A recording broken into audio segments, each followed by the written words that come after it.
Hello Kako, I'm Chef Guch and you're watching KTA Kitchens. Today we're going to be making a lemongrass curry chicken flatbread with some house pickles. We have 2 pounds of boneless, skinless chicken thighs. We have 1 small onion that's been chopped, about 4 to 6 pieces of garlic cloves that have been chopped, 4 to 6 pieces of lemongrass stalks, 1 piece of Thai or Hawaiian chili pepper, 1 piece of kaffir lime leaf that's chopped, a tablespoon of shoyu, half a cup of sugar, a tablespoon of salt, and a tablespoon of hot madras curry, and a teaspoon of turmeric or olena. A question that's often asked is, how do we prepare lemongrass? It's hard, fibrous-y, it's stocky, almost looks like California grass. It's really easy. So we've got the hard outer leaves. We've got this really, really intensely dense and hard stalk. So with our knife, we're gonna take the back off, just like that. You wanna use the back of your knife now. You don't wanna use the tip or you're gonna ruin it. Back here is where you wanna really get in on it. Take it off like that. Like so. Okay. Take this part, throw it away. And now it's just the first couple outer leaves here. You see, if you can take a good look, it's outer, it's kind of almost, it's got this natural powder to it, and it's really tough. You peel out the outer leaves, maybe one more, and you're gonna see where all of a sudden, it's gonna start to get nice and white, right about here. And you can actually feel it. It won't be as tough. Like so. You know, lemongrass is incredibly easy to grow. It's almost like a weed. It is a weed. You can take a bunch, stick it in your ground. This stuff right here, go ahead and you can actually get a pot of water on. You can get it up to a boil. Throw it right inside with like a piece of ginger. You got lemongrass tea. Once we got our lemongrass cleaned, like so, you can take it. I'm going to take the hard end off one more time. There's a little bit more. Just like that. And now you can go ahead and cut it across against the grain. Real thin. Yeah? Just like that.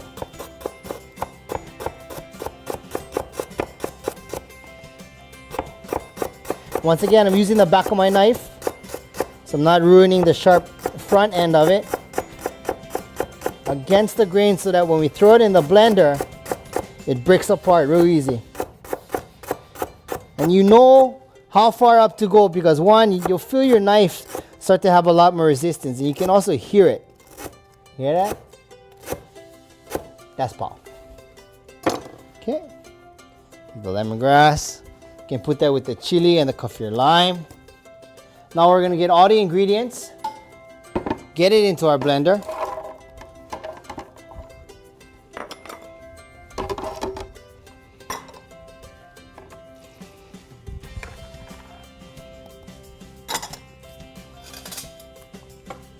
All of our sugar, good dose of salt, and that's it. Now remember, when we make our marinade, especially with this lemongrass chicken, the turmeric or olena and the curry powder is not a lemongrass. One doesn't overpower the other. You put just enough so that it becomes like a harmonious mixture. Once we've blended our marinade real nice and smooth, we can get into a bowl, mix it up with the chicken, and from right here, you can marinate from either from 4 hours to about overnight. So we'll put a piece of plastic wrap on top, stick it in the fridge, and chill out. So while our chicken is marinating, let's get our ingredients together to finish it up. First, we've got our mayonnaise, our whole grain pita. We have our herb salad, which is a combination of cilantro, mint, and basil, Thai basil. Our thinly sliced onions. You can use sweet onion, Maui onion, but what we've got here is sliced green onions and red onions here that have been soaked in ice water for about 10 minutes. And last, we've got our Southeast Asian style pickles, which is basically daikon and carrots. We've had our chicken marinating overnight. You can grill it, broil it. This is one of my favorite ways to cook any proteins with a ripping hot cast iron pan. So first we got our pan, turn the heat on, let it kind of come up to temperature. Add a little bit of oil. Now, when is it a good time to put your protein in? Well, it's all about observations, all about looking at what's going on in your environment. Once you start to see the oil start to kind of shimmer across the pan, you know it's getting pretty hot. And then You can also tell by the way that the oil will sort of flow across the pan. If it's slow and sluggish, your pan is way too cold. You shouldn't even put the oil in the first place. If it's spewing flames, then well, you know it's too hot. So right about now, we start to see some little light wisps of smoke come off. Oil is shimmering across the pan. We got some real nice viscosity. It's kind of cruising all over there, so we're ready to go. Your chicken. You also listen for that sizzle, and you can hear a sizzle like that. You know your pan is good. Another thing is never crowd your pan. You see, you always want a little bit of space, or else all that's going to happen is your proteins are going to start to steam. Maybe one more small one. Just like that. So, I've got space around all of my proteins there. Got some nice sizzle. A lot of people's first instinct is go ahead and grab that pan, start shaking it all around and moving it. Don't do that. You got your product in, let it get happy. Let it go. It's going to start to caramelize. All those really cool, funky flavors, all that real yummy stuff is happening right now, so just let it go. So it's been a couple minutes right now. Haven't touched the chicken, so we're going to turn it once. Turning it sort of lets all the parts of the chicken that's not in contact with the pan, well, now it's going to get into contact. Just like that. Now we'll leave it alone for about another minute or so before we flip it. So we've had our chicken going for a couple minutes. Right there, nice color, beautiful. At this point, you can kind of feel it. Chicken's about halfway there, and about another 4 minutes or so will be good to go. Okay, so we've had our chicken going about 4 to 6 more minutes. Give it a nice feel.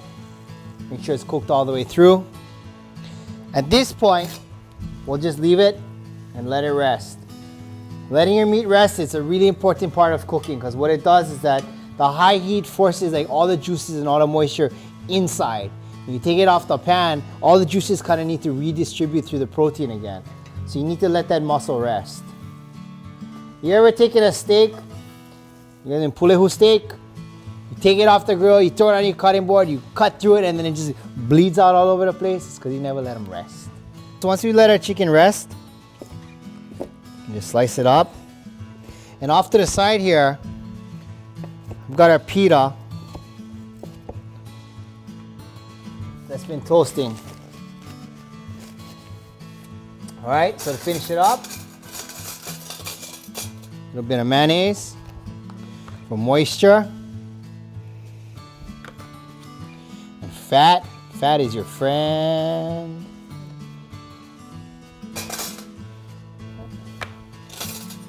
Then we can get our chicken.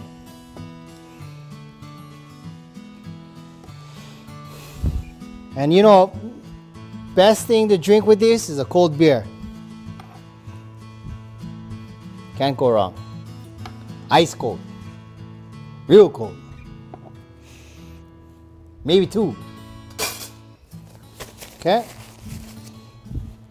Pickles. Our onions. Give them with onions, no scared. Lastly, our herbs. And just rip them up. Just give it a quick, just go. No scared. There you go. Lemongrass chicken, flatbread, house pickles, herb salad, and a cold beer.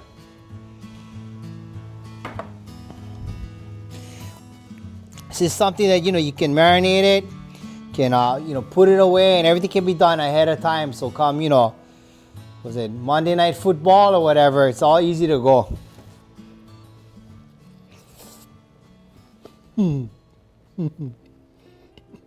That's good. Right. So, once again, I'm Chef Guch, and mahalo nui for watching KTA Kitchens.